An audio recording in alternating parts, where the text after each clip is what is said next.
Hi மக்களே, இன்றைக்கி night நம்ம வீட்டில் என்ன ஸ்பெஷல் அப்படின்னு பார்த்தீங்கன்னா, நான் கடையிலேருந்து நாங்கள் வர்றதுக்குள்ளே வீட்டில் அம்மாவும் அத்தையும் சேர்ந்து சாம்பார் வச்சுட்டாங்க.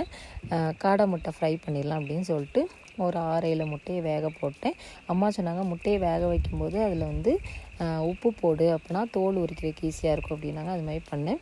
அப்புறம் எண்ணெயை ஊற்றிட்டு கடுகு, பெருஞ்சீரகம், அதுக்கப்புறம் பட்டை, பெரிய வெங்காயம், பச்சை மிளகா, கறிவேப்பிலை இதெல்லாம் போட்டு வதக்கிட்டு ஒரே ஒரு தக்காளி எடுத்து வச்சுருக்கேங்க. குட்டி குட்டியாக கட் பண்ணியிருக்கேன். அந்த தக்காளியும் போட்டு அப்படியே கிண்டிட்டு கருவேப்பிலை இஷ்டம் போல் இருக்குங்க, மனம் போல் நான் சமைக்கலாம்.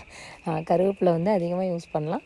இப்போ வந்து மஞ்சள் பொடி, மிளகாய் பொடி, அதுக்கப்புறம் மல்லிப்பொடி, கொஞ்சமாக சிக்கன் பொடி இதெல்லாம் போட்டு நல்லா இந்த வெங்காயம் தக்காளி இதோடு சேர்த்து அந்த மசாலா வந்து போடலாம் அப்படின்ட்டு எண்ணெயில் ஃபஸ்ட்டு நான் போட்டது. கடுகுக்கு அப்புறம் இஞ்சி பூண்டு அதை வந்து நம்ம உரலில் வச்சு நச்சு அப்படியே சேர்த்துருக்கேன்.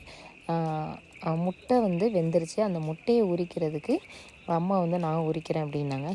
2 பேரும் பேசிகிட்டே முட்டையை வந்து உரிக்க ஆரம்பிச்சிட்டோம். அத்தை வந்து கொஞ்சம் உடம்புக்கு டயர்டாக இருக்குது அப்படின்னு சொல்லி படுத்துட்டாங்க. உடனே அத்தையை நான் வீடியோவில் காமிக்கல அப்படின்னு யாரும் தப்பாக நினைக்காதீங்க. அத்தையை மோஸ்ட்டாக நான் நிறைய டைம் வந்து வீடியோவில் வாங்க அத்தைன்னு சொல்லுவேன்.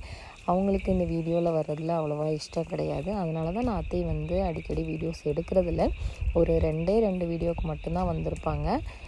அதனால நானும் அம்மாவும் முட்டையை உரிச்சிட்டு அப்படியே பேசிகிட்டே இருந்தோம். ஊரில் எல்லோரும் எப்படி இருக்காங்க, என்ன ஏதுன்னு ஒரு கதையாக பேசிகிட்டு இருந்தோம். முட்டையை வந்து உரிச்சிட்டேன். அந்த மசாலா கிரேவி ரெடி ஆகிறதுக்குள்ளே அந்த முட்டையை உரித்து அந்த முட்டையை அதோடு சேர்த்து அப்படியே வதக்கிட்டேங்க.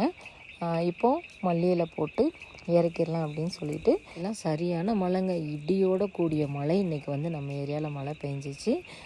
இப்போ நான் வெளியில் நின்று தான் வாய்ஸ் கொடுத்துட்ருக்கேன். இப்போ கூட சாரல் சில்லுன்னு பெஞ்சிட்டு தான் இருக்குது. சமையலெல்லாம் முடித்ததுக்கப்புறம் அம்மா சொல்லிட்டாங்க, நானே எல்லாேருக்கும் சாப்பாடு போட்டு தரேன் அப்படின்னு சொல்லிட்டு எனக்கு ஃபஸ்ட்டு சாப்பாடை போட்டுட்டு அப்புறம் அத்தைக்கு, பையனுக்கு, பொண்ணுக்கு, ஹஸ்பண்டுக்கு எல்லாருக்குமே அம்மா தான் சாப்பாடு போட்டு கொடுத்தாங்க.